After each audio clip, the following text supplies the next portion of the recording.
If you feel like something's wrong but you're not sure what it is, maybe you could use BetterHelp. BetterHelp is an online counseling service that is there for you. Get 10% off your first month today by going to betterhelp.com/brain. That's BetterHelp, HELP.com/brain. Life presents the toughest challenges. Every day you are faced with decisions that test your ability to express who you really want to be in this world. We're told to keep saying affirmations and keep thinking positively, but what do you do when that stuff doesn't work? Welcome to the Overwhelmed Brain, where you'll learn to make decisions that are right for you so that you can create the life you want now.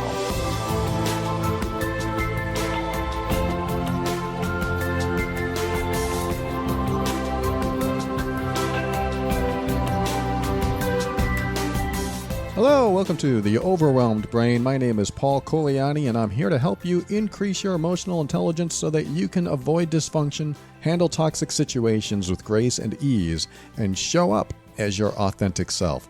Everything I talk about on this show is my personal opinion and is meant for informational and educational purposes only. Always consult a medical or psychological professional before making any changes that could affect your physical or mental health. Okay, another week. Another Sunday, if you're listening to this the day it comes out. If not, it's another day. And where am I going with this? Nowhere. I want to thank you for joining me. And I'm going to get right into an email that I received a while back. It is talking about making changes in your life. And I'm just going to read this and I'll tell you what I mean. But this person wrote, "Hi, Paul. I'd like you to speak on making personal changes in a relationship. My partner and I have been having some fights lately, and I have been doing my part by trying to change some of my bad behavior in order to avoid creating drama or hurt them. But I don't think my partner is making any changes. She thinks that's changing who she is, or that I need to change to love her. She says that she doesn't know what or how to change. I told her what my process has been to make some changes possible, and she said she does see changes in me, but I don't know what to do about her not wanting to make the changes. So help." Thanks for writing, and thanks for asking that question. I would say that this applies to anyone in your life, that when you are having any challenge communicating with them, getting along with them, and you realize that there are personality differences, there are quirks, there are nuances that perhaps aren't compatible or are just offensive or even toxic. We can run into people like this, and we want the other person to change. And we go around in life thinking, I'm kind of speaking for everyone, but I'm not really. But there's a lot of us that go around in life thinking that we shouldn't have to change. We are fine who we are, as who we are. So imagine how you think about yourself. I mean, let's just say that the majority of this audience feels okay with who they are, or at least how they show up. In fact, they think they're doing the right thing. So you listening right now, you probably think you're doing the right thing or the best you can, and you are maybe even always working on yourself. If you're listening to a show like this, you're probably always working on yourself, and you're always trying to improve. And so making changes isn't necessarily what you want to do, but improving yourself, maybe showing up in a way that is healthy, sure, working on your emotional triggers, working on your boundaries, working on your values, working on all this stuff, your self-worth, your self-esteem, so that you can be the most improved person that you possibly can be. This is what we do. We work on ourselves so that we can show up as the healthiest, happiest people we can be for ourselves, and sometimes a lot for others. It's not that we're changing for them, though. It just happens to be a good benefit from improving ourselves, is that we usually improve our relationships as well. Or we find out that some relationships aren't worth keeping, or some relationships aren't worth fighting over and fighting about. Like, it's not worth your time to fight with some people or argue with some people. So this is what you learn, is that you realize that I love myself, I respect myself, I care about myself enough to not have these conversations with certain people. Facebook comes to mind, at least in the political realm. Some people know what I mean. When you get into conversations with people that will not change their mind, will not change their perception, and they refuse to see your side and maybe even think it's stupid and that you're stupid, why do you spend any time at all in that conversation? It's like talking to a brick wall. It's just not worth it.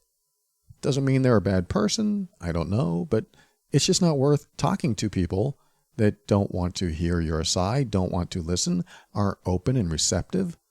And I think that's important going forward in your life, to be around people that are not so closed-minded and open and receptive, so that you can talk with them and they'll listen and you'll listen to them, and there can be harmony in the communication. There can be some sense of a good feeling that even when you disagree, you know that the person still respects you and cares about you and wishes you well. That's like the best case scenario, of course. But then you have people like this, she or he, I think, I'm not sure, is in a relationship with this person, and she's doing everything she can to change, but her partner isn't. And I'm not sure if it's a man or a woman, because the name could go either way, but this person says she's making the changes, but her partner isn't, and she's wanting her partner to change. So here's the great thing about changing yourself. The great thing about changing yourself is it has nothing to do with anyone else. That's the first part. The second part is, when you change yourself, you find out who you're compatible with and who's compatible with you. So if you're working on boundaries and then one day you decide to honor your boundaries with someone and you say, no, I don't want to do that, or no, I don't care for that, or whatever you do to honor your boundaries with someone, if someone cares about you, supports you, loves you, and thinks the world of you, or at least respects you, then they're going to support you honoring yourself. And if you've been listening a while, I like to call that, those people honor you honoring yourself. When someone honors you honoring yourself, then it doesn't matter really if they change, because they're respecting you. They are supporting you. They care about you. Not that it's all about you, but when it comes to improving yourself, you focus on you, and then whoever is left after you improve yourself are the ones that'll probably be in your life from that point on, at least in a certain respect and for a certain time that works for both of you. But that's the idea, is you focus on your own change. Don't focus on anyone else's change, because what's going to happen is as you change, you discover what you really want in your life. You discover what you really value in your life, and you discover which people will honor you honoring yourself and who you want to keep in your life. And that's really all there is to it. When it comes to change, you can hope and wish and pray and want someone else to change so that your life is easier, so that you get along better, so that there can be a better relationship between the both of you. But what it really comes down to is, as long as you're doing the changes, you'll be able to decide what's best for you, and they may or may not be in the picture. So I hope that makes sense. And if it doesn't, easiest way to look at it is, when you make changes in your life, you're going to be more discerning. You're going to be filtering people out that aren't compatible with those changes. They may not be compatible now, but as you make the changes, as you improve yourself, as your levels of self-worth and self-esteem and your confidence rise, you make more empowering decisions that include people that support you, supporting yourself, honor you, honoring yourself, love you, loving yourself, care about you, caring for yourself, and respect you, respecting yourself. So you can see where I'm going with this. When you make changes in your life, it doesn't matter if they make changes. You may want them to still, But if you're making these changes and you're growing to a mentally stronger, emotionally happier person, then you will be more discerning. And then you will be able to decide with confidence, with surety, who stays in your life and who doesn't. I know that's not always easy. It's not always easy to kick people out of your life or get away from people in your life. But this has to happen internally, whether you can do it externally or not.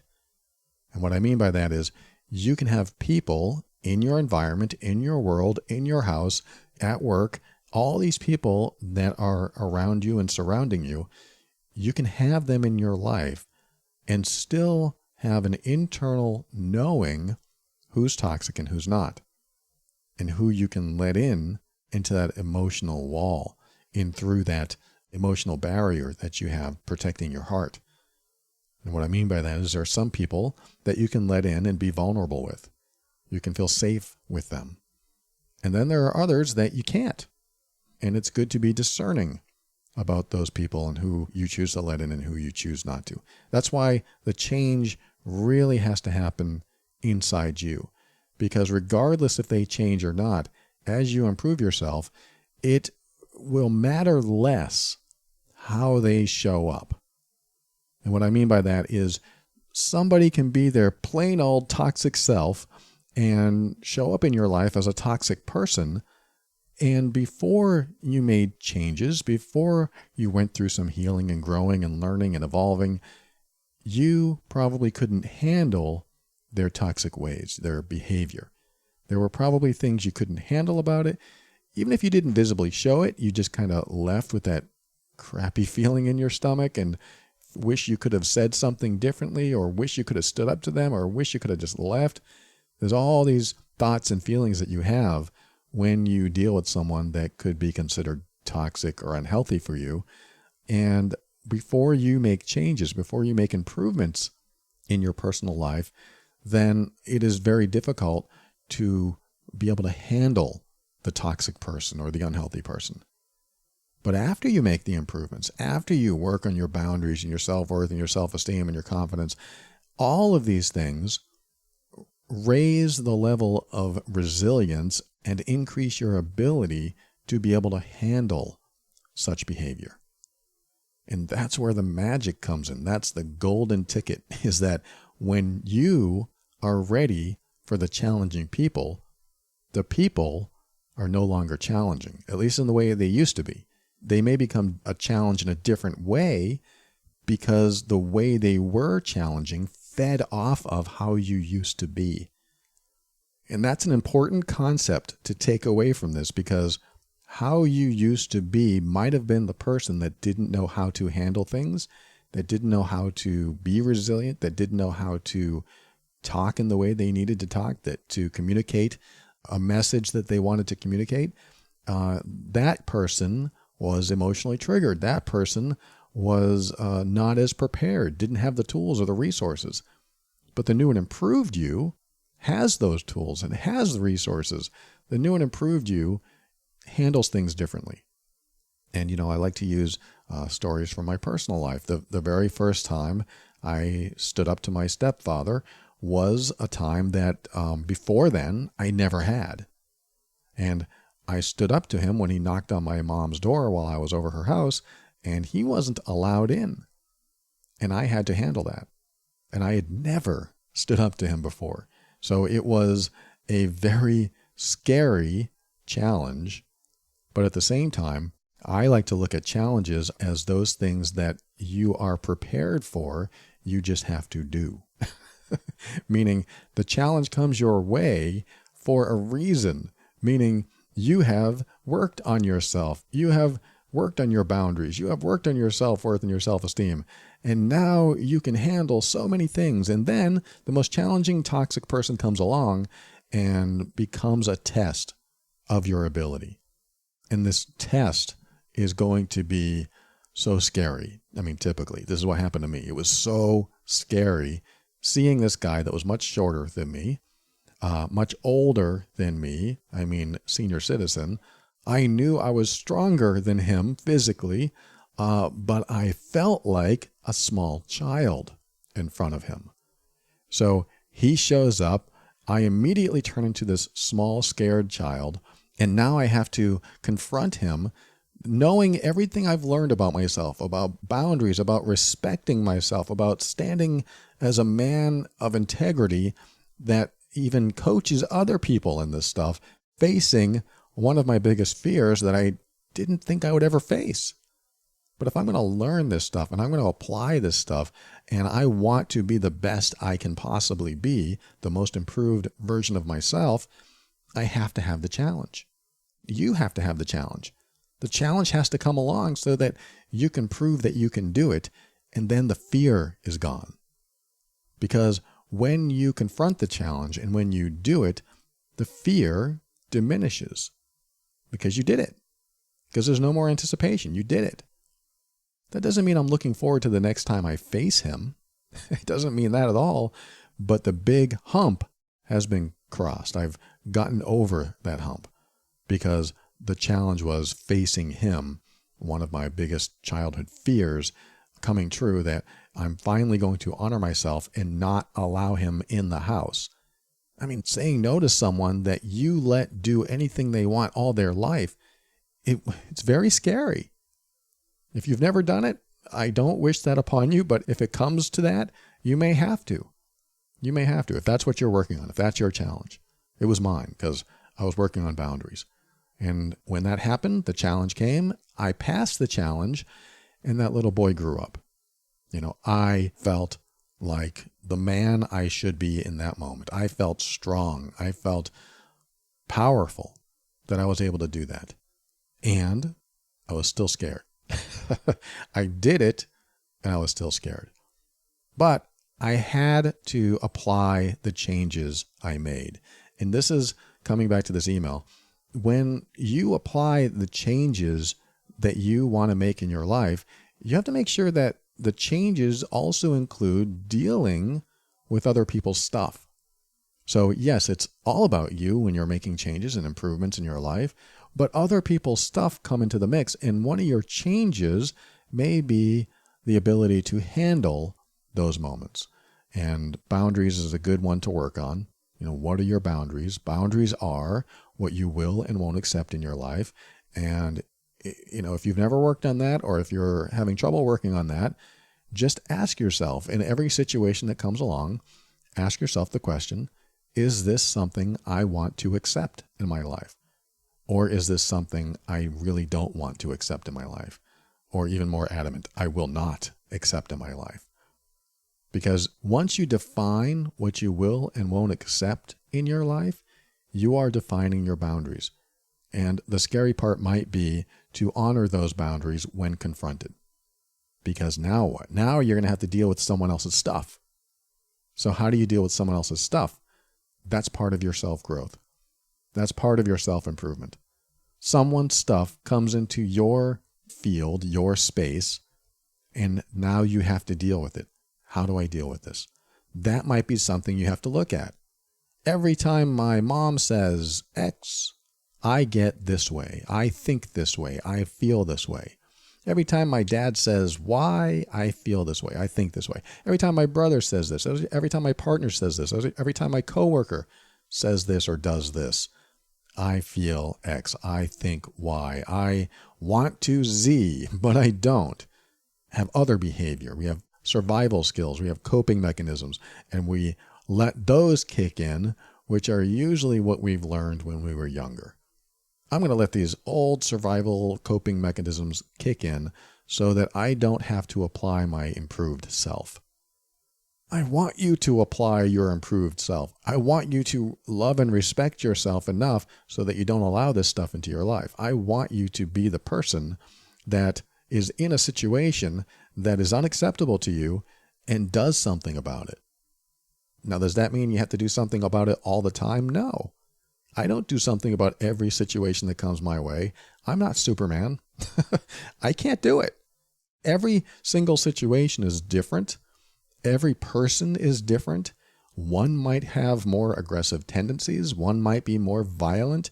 One I could probably handle, so no big deal. And others might be a wild card, and I have no idea what's going to happen, and I take a chance anyway.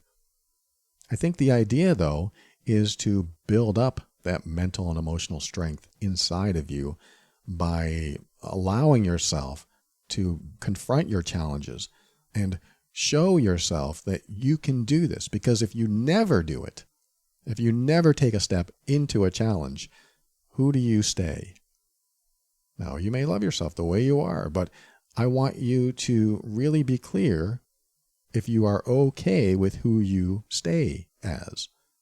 Meaning if so-and-so does trigger you, they do something or say something that triggers you, do you like that? Is that okay with you? Is that acceptable?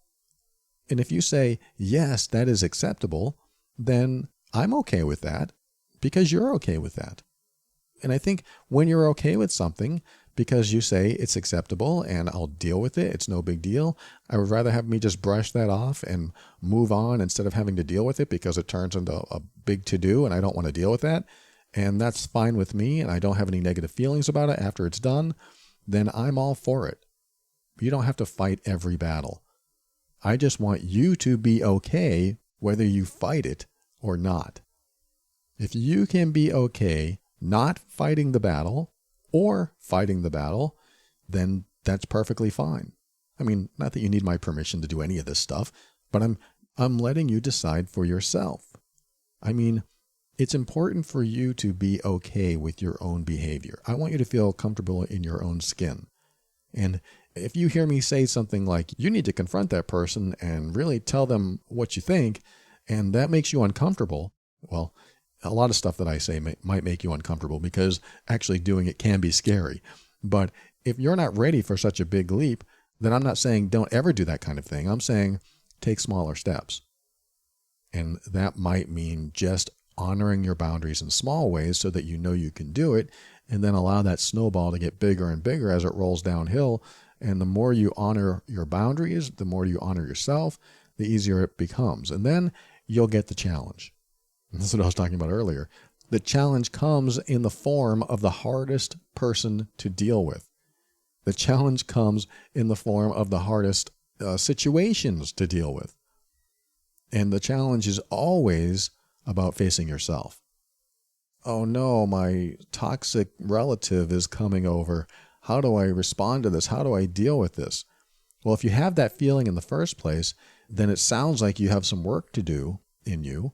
Not that you couldn't handle it, but if you're having this oh no feeling, then, I hear an unpreparedness about that.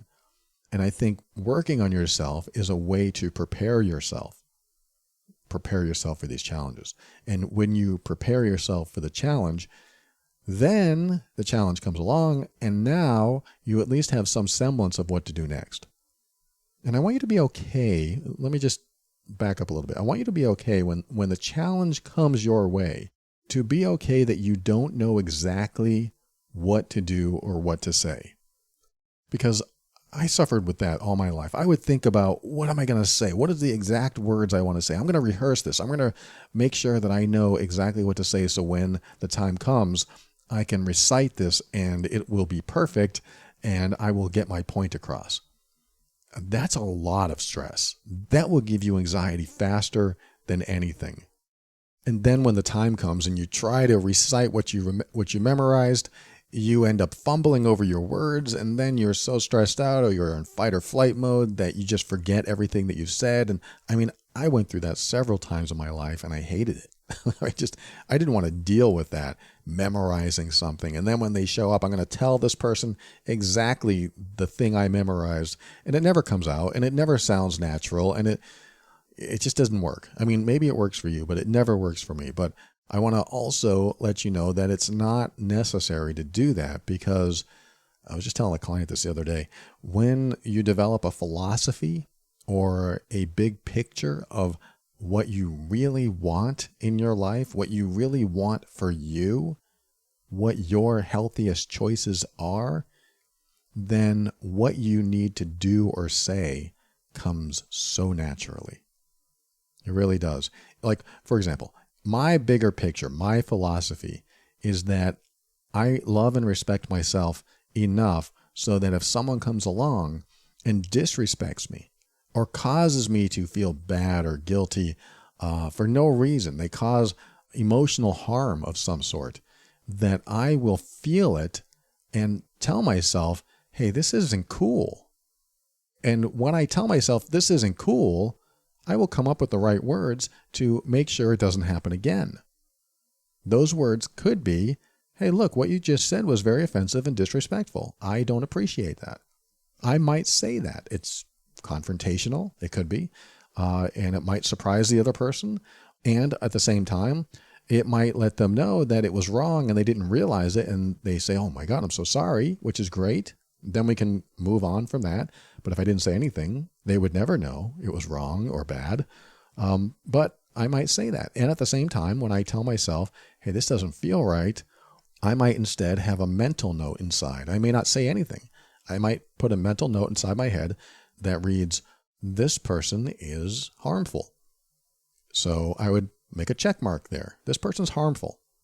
And now I know how far to let them into my field, my personal space, and even my heart. When I know that, now I have direction for myself. Now I know which direction I want to go. Because now that I've pretty much defined this person, they stay at a distance and I keep them at a distance.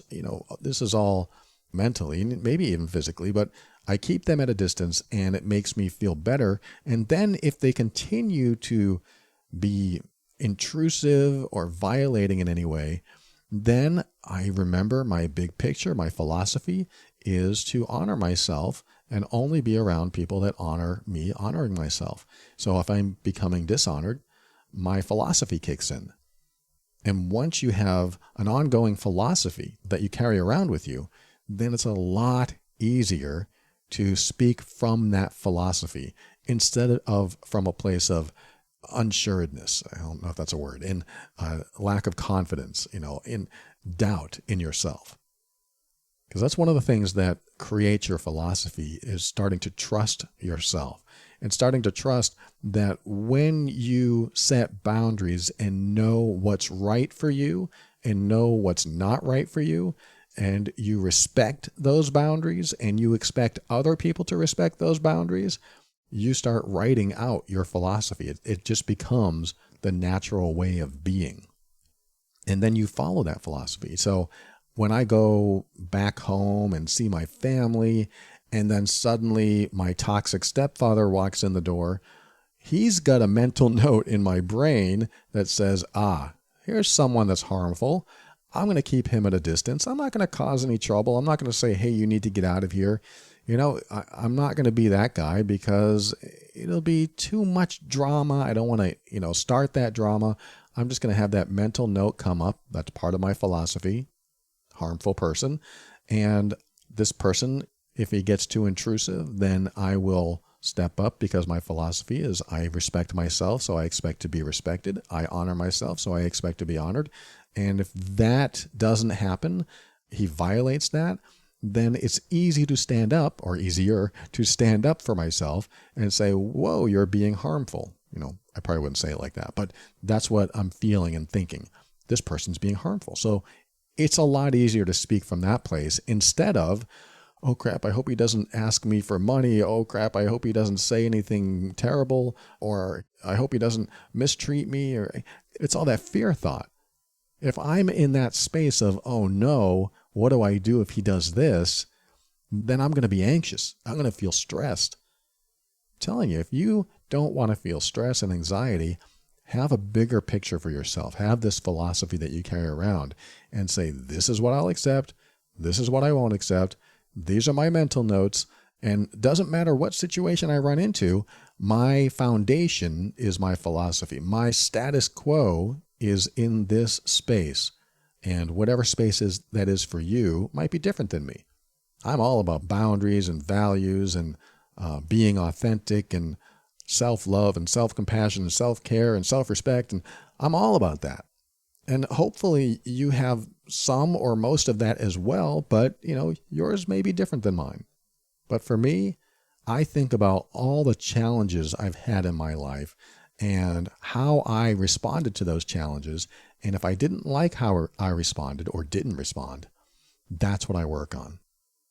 I want you to think about the challenges that you've had in your life and whether you liked the way you responded or not. And if you didn't like the way you responded or the way you didn't respond, that's something you can work on in yourself. And whatever you come up with, whatever improvements or changes you make in yourself because of that, that becomes part of your underlying philosophy of how you live your life. And then you walk tall, proudly in your own skin. So when that challenge happens, you are more prepared. And it's not a matter of fear-based thinking. What do I do if he says this? What do I do if she does that? You don't have that fear-based thinking all the time because you're pretty darn proud of yourself. I want you to be proud of yourself and not be afraid to be cool in you. Feel good about who you are and the decisions that you're making. And I know some of this is it takes a big leap. Like I have to leap from all this fear that I'm in to this place of confidence and pride in myself. That's a big leap. How do I take that leap? Sometimes you have to take small steps. Sometimes you just have to face the challenge and take the challenge so that you can develop confidence in yourself, so that you can feel good that you know you can do it, that you can survive. Because that's really what it comes down to, at least the way I look at it, is if I survived that challenge, I am stronger. If I, what's that saying? Whatever doesn't kill you makes you stronger. It's probably not appropriate to tell you that, but it does have a lot of value, especially when it comes to your own state of mind, your own emotional state, and the ability to walk in your own space without fear. I'm not saying fear goes away completely. I still get fearful, but when you're not always in that space or place of fear, your mind is in a completely freer place. It's a much more clear space from which you can think. And this gives you the ability to make decisions faster and say the right thing at the right time, so you have nothing to memorize. And again, all about the bigger picture and the philosophy. So I want to get back to this person's email and just make some final comments. And we're going to take a quick break. And then right after that, I'll read you a line or two from the email and I'll make a comment and then we'll close the show. We'll be right back.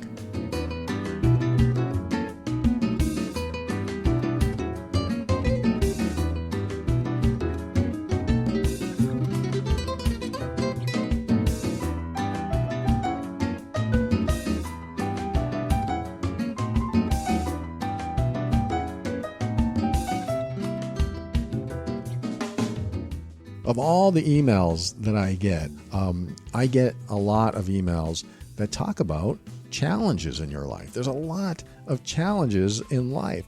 And people ask me, how do I deal with this challenge? What do I do next? What's my next step? Like the toxic people that I'm talking about on this episode. There's all kinds of challenges that come our way. And sometimes we have the ability to improve ourselves and improve our responses and make life better for us by being able to deal with these people and deal with these situations. And sometimes we don't have the answers. Sometimes we try and we still cannot get past certain challenges in our life. And that's why I love and I'm happy to promote this service called BetterHelp. BetterHelp, that's HELP, they are an online private counseling service that just makes it convenient for you to start working on yourself and figuring out what's preventing you from achieving your goals and interfering with your happiness.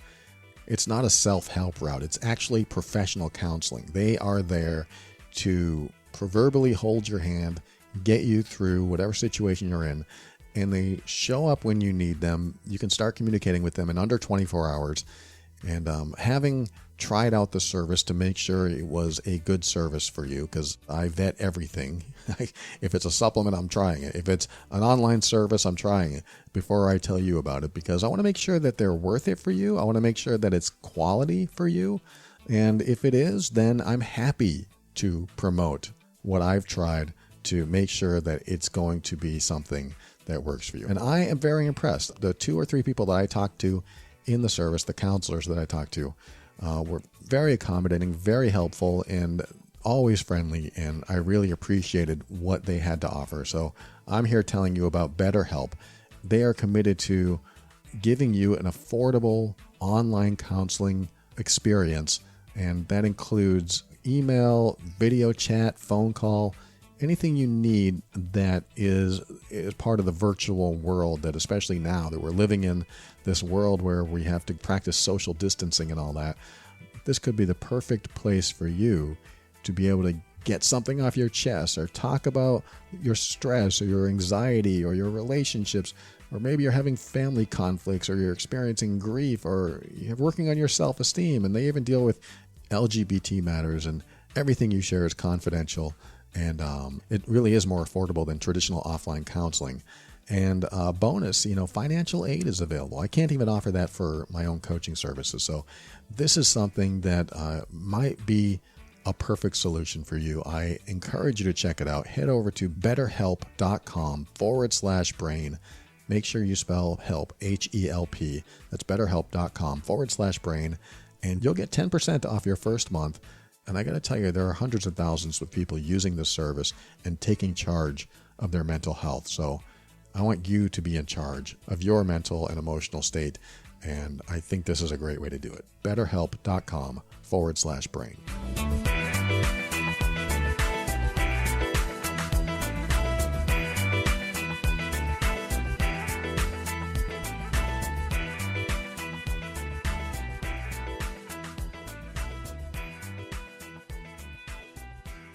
Welcome back. Like I said, I'm going to read you this one or two lines of this email that I've already read, but I want to comment on them, so that's why I'm going to reread a couple things here.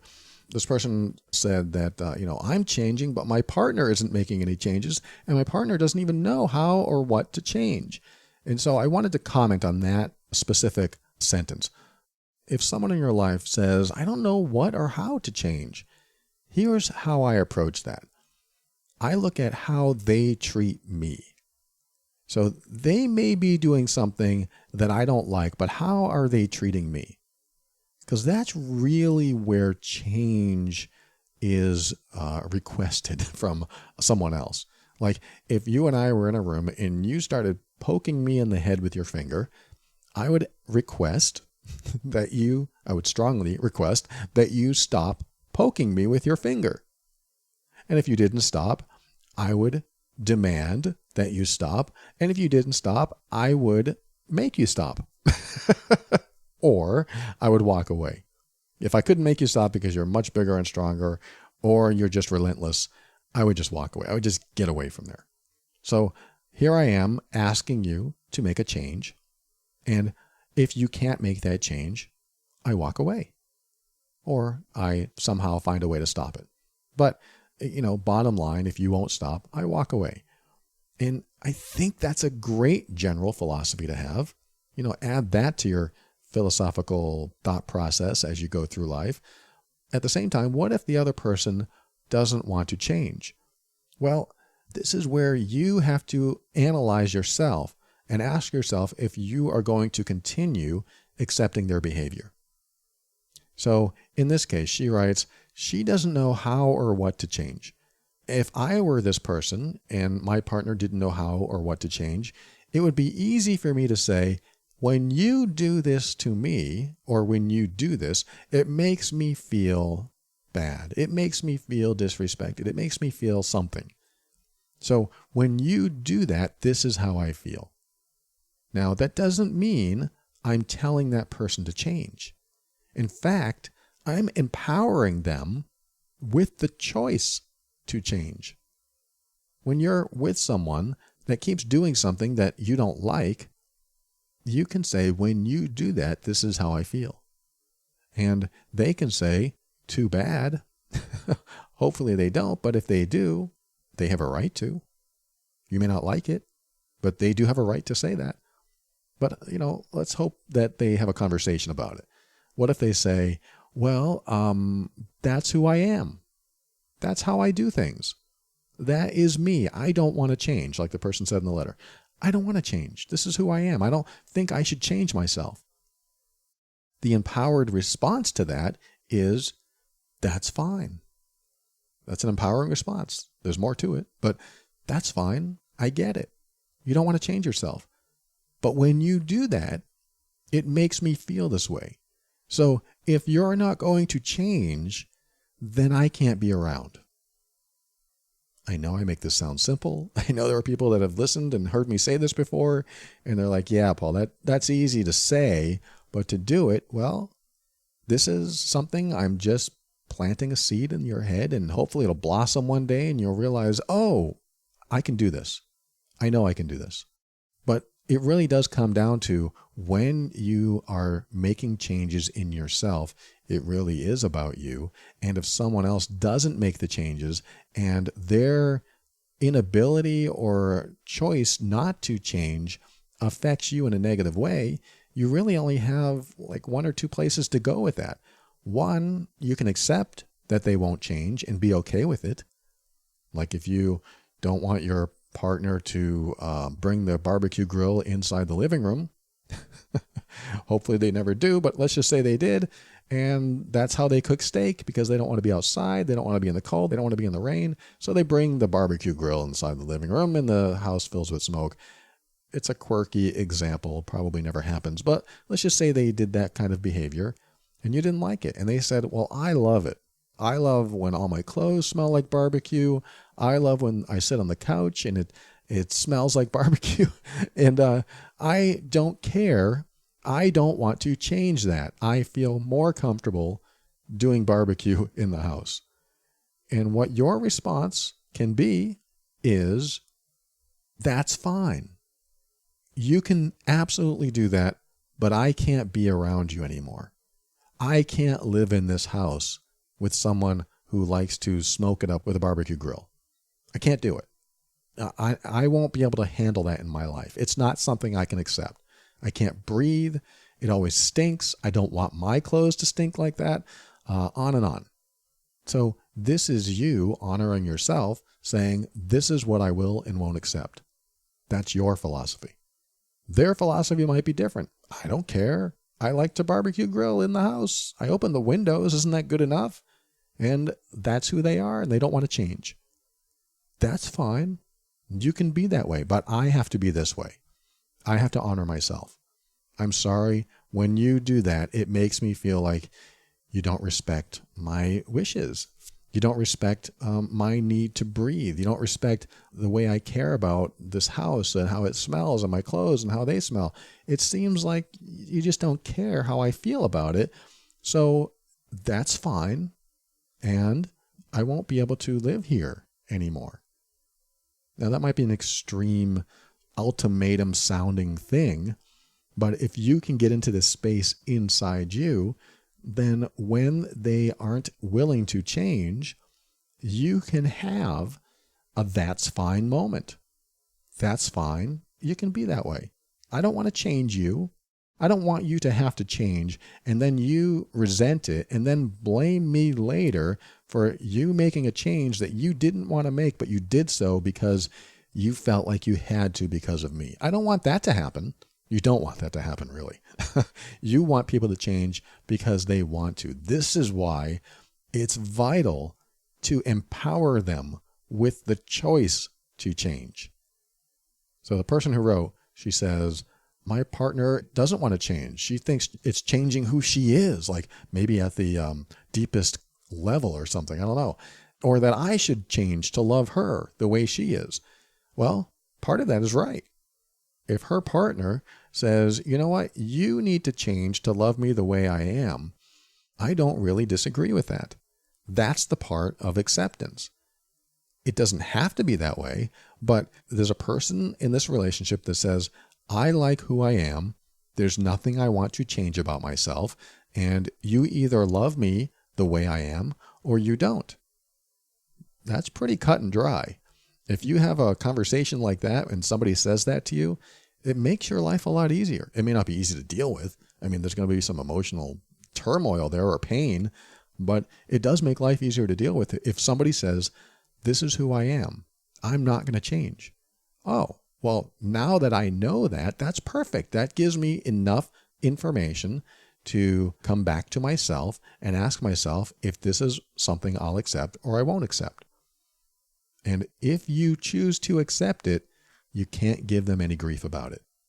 So there is a caveat in this. Yes, you can accept it, but you cannot give them any grief. You cannot make them feel bad for doing something that you chose to accept. Oh, if you want a barbecue in the house, great. I accept that. That's who you are. That's fine. But if you're on the phone with your best friend that night and you're like, I can't believe he or she barbecues in the house and smokes the whole house. I said I wouldn't give him any grief about it anymore, but it really ticks me off and I don't want to deal with it. Then that's not acceptance. You complaining and venting to someone about it is not acceptance. I'm not saying you have to accept. I'm saying that acceptance includes the ability to let it go. Acceptance is telling yourself it's fine, just the way they are. And as much as I don't really like it, but I accept it, which means I won't complain about it anymore and I won't think about it anymore. And when they do it, it won't bother me. I just go outside and wait for it to be done, and I'll come back in and I'll be fine. And I won't hold any grudge about it, and I won't be judgmental about it. Acceptance includes all of that. But you have to be honest with yourself. Can you accept it? Can you accept the behavior that you once despised? Because if you can't, then the honesty comes in of, well, I can't accept it, so I won't be in this situation anymore. That doesn't mean you can't ask them, would you mind cooking outside? Could you please do that? And if they say, well, fine, I'll cook outside, but I'm going to be angry every time I do it, then it's probably not the best thing to ask, because now they're going to hold resentment. If you ever get an answer like that, that usually means there's going to be future resentment. And that gets worse and worse because people are just doing things to please you and they're not happy. And then the relationship ends up, fizzling away. We don't want that. We want to come to a place of either, hey, you know what? I love you no matter what. If that's what you want to do, great. I still support you. I still love you. I don't want to be around, so I'm going to leave the house when you do that, and I'll come back, and when you're done, I'll be fine. However, you might say, no way, I can't accept that. Using my example, you come home and you smell all the barbecue, and it's in your clothes, and it's in there for weeks and months, and it never goes away, and your walls are all stained. And now what do? It's like, I don't want to live with this. And you make that choice. And that's the hard choice that you might have to make. I can't do this. I won't be able to do it. But when you have someone that cares about you and supports you and loves you and respects you, they're probably going to give in. They're probably going to be like, you know what? You're more important to me than this barbecue grill. Your feelings, your thoughts, your emotions are more important to me than doing this in the house. Hopefully, that's the conversation you have. Hopefully, that's the way it goes. If it isn't, that's when it gets challenging. That's when you really have to be clear about what's acceptable and what's not, so that you can make choices and you can communicate in a way that comes from a place of confidence in what you want in your life and what you want for yourself. So to the person who wrote, thank you so much. It is challenging when someone doesn't change and you're doing a lot of changes, but hopefully you got the message that I'm conveying today, and it helps you make decisions that you need to make. I appreciate you. Thank you for joining me today, and we'll be right back. I'll say some goodbyes and my thank yous and my final words right after this.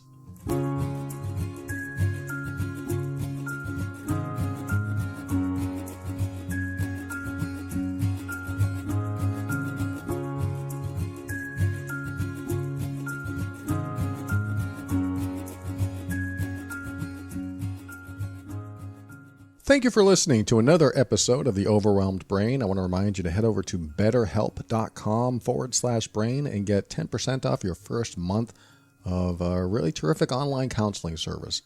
I also want to take a moment to thank the patrons of the week.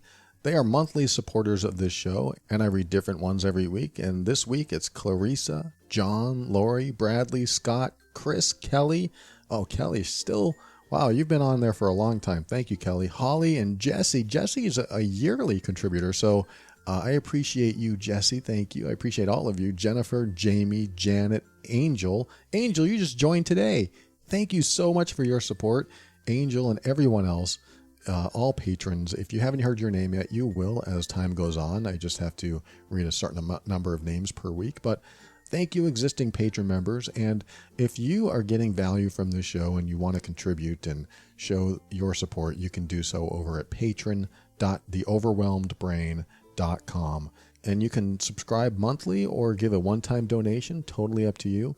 And if you join the patron site, you get all the episodes that I have in there, episodes you never heard before. And I have like almost 100 episodes in there, and a video archive library, and a lot of free workbooks and discounts on my other stuff. So check it out over at patron.theoverwhelmedbrain.com. Thank you, all patron members. I appreciate you.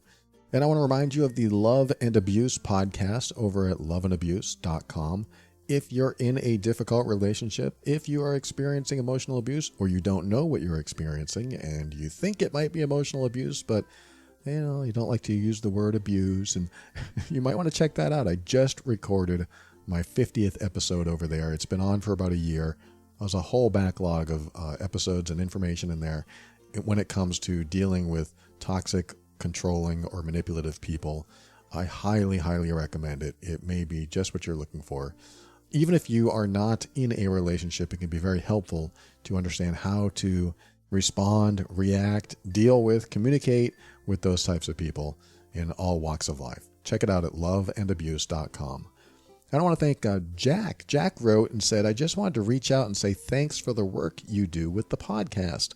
This is a difficult time for us all, and we need more people like you bringing inspiration to the world. Best wishes from Italy. Wow, thank you, Jack. I mean, I am so grateful for your message, and I never saw myself as inspirational. Really, I think a lot of people say that about me, or maybe motivational, they might say, but I never saw myself as inspirational, so I am grateful for that. I appreciate you. Thank you so much for reaching out and sharing that with me, and I wish you the best, too. And finally, I'd like to thank Kevin MacLeod of Incompetech.com for some of the music transitions in The Overwhelmed Brain. And for my final words of this episode, I was going to make a comment of something I've already said, but I thought, I'm just going to read this quick 2-line email and address it. I like to do these quick emails typically on the midweek show every now and then on Wednesday. But I'm just going to read this because I have a thought on it, and it kind of goes along with some of the stuff we said today. The person wrote, I loved your episode on the silent treatment. Then she asked, what if speaking up is dangerous? And what if when you talk and you want to resolve the problem by saying it, you're just ignored and told that you just complain? Having been on both sides of the silent treatment, it hurts on each side. It hurts even more when you can't speak up and get it out. Very frustrating. All right, so there's the length of the email. Thank you so much for writing that. And my episode on the silent treatment, you can hear about it probably more on Love and Abuse. But I've had episodes on this show as well. But silent treatment is when someone withdraws emotionally, withdraws verbally. They don't want to connect. It happens for several reasons. Sometimes it's to make you feel bad, like you triggered them and now they want to make you feel bad, so they're going to withdraw love and connection.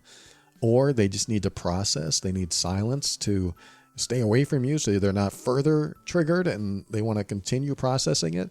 All kinds of reasons. But typically when I talk about the silent treatment, it's more along the lines of emotional abuse. Like I used to do that in my marriage. I used to give my wife the silent treatment. Not proud of it at all, but I did it. And one of the reasons was I really wanted her to feel bad. And that's terrible. It's terrible for me to say that, but I did it and I admit it, and I don't do that anymore. But when I did it, I wanted her to feel bad. I wanted her to change. I wanted to control her behavior. And doing that, if she felt bad enough, maybe she would control her behavior. It's a very childish, very immature thing to do, but I did it. And I'm here to talk about it. And I learned from it. And it certainly didn't help the marriage. It dissolved the marriage. Things like that I did in marriage. That's what really crushed our marriage. And I had to learn. I had to go through that just so that I would learn that it was bad behavior. Toxic behavior. So when this person who wrote, she said, what if speaking up is dangerous? Well, if it's dangerous, then you're probably around someone that you shouldn't be around. I mean, if it's really dangerous, then you shouldn't even ask that question. I'm going to be Mr. Tough Love for a second. You shouldn't even have to ask that question. If you ask the question, well, what if it's dangerous? What if speaking up is a threat to my my well-being, then you shouldn't be around that person. If it's dangerous, you shouldn't be around that person. That's my quick answer to that. I'm sorry if that's not what you want to hear, but that's my quick answer to that specific question. But let me answer your other questions. You said, what if when you want to talk and resolve the problem by saying it, you're just ignored and told that you are complaining? All right, so somebody is giving you the silent treatment and you are trying to express something. Well, I want to express this. I want to talk about this. And they're just like, well, you're just complaining. And then they go silent again. Very childish behavior, at least from the emotional abuse standpoint, not from I need time to process this standpoint. That's a different type of silent treatment. But from the emotional abuse standpoint, I'm going to be silent. I'm going to be quiet. I don't want to deal with this. And you're just going to have to be on your own and not know where I am inside my head. And I'm just going to be quiet. It's not always childish, but there's a big childish element to that. And I know there are people listening now that give the silent treatment. I'm not trying to put you down. I'm not trying to be insulting. I'm saying if you're giving silent treatment to protect yourself, that's also a different way to do this. But I'm talking about I want to make you feel bad, so I'm going to give you the silent treatment. That's the kind of silent treatment I'm talking about. And in this case, if someone's ignoring you and telling you that you're just complaining, then I would ask them the question, well, do you see a problem in this relationship? I think that would be my first question. Do you see a problem in this relationship? And if they say, well, the only problem I see is you complaining, that could be their answer. Which my answer to that would be, well, if you have a problem of me complaining, then what are you going to do about it? I mean, that sounds like a confrontational response, doesn't it? That's not necessarily what I mean. That's not necessarily what I want you to say. But this is one of those things where if you have a problem with it, then you should do something about it. If this person has a problem with me complaining, then they should do something about it. They should say something about it. You might want to ask, what is your problem with me complaining? How is that a problem? Well, I don't want to hear you nagging. I don't want to hear you complaining all the time. Well, what I'm complaining about, I mean, this is where you start to be more stoic, more rational, instead of losing it. Because if we get too emotional, then they can say, see, you're complaining. You're being aggressive. You're being hurtful. I don't want you to be hurtful. So you stay calm. Well, what I'm complaining about is the fact that you stay silent when I need to talk to you. And you might go around in a circle. It may not go anywhere. You know, this kind of conversation may not go anywhere because often the silent treatment with emotionally abusive situations is a coercion. It's a control mechanism. It keeps you in a space of always defending yourself or coming from a weaker stance. And if you're in that weaker stance, according to them, then you're going to want to resolve the problem. And you can say, well, the things that I'm complaining about are legitimate to me. And if you aren't able to address them like an adult, then I'm going to assume that you don't care.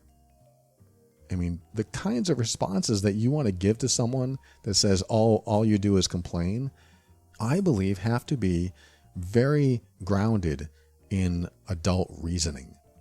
You don't want to be emotionally triggered the whole time and, go crazy. Like, why aren't you listening to me? If you can be calm, reasonable, rational, and say, this is what I'm complaining about. And to me, it's absolutely legitimate. Do you think it's legitimate?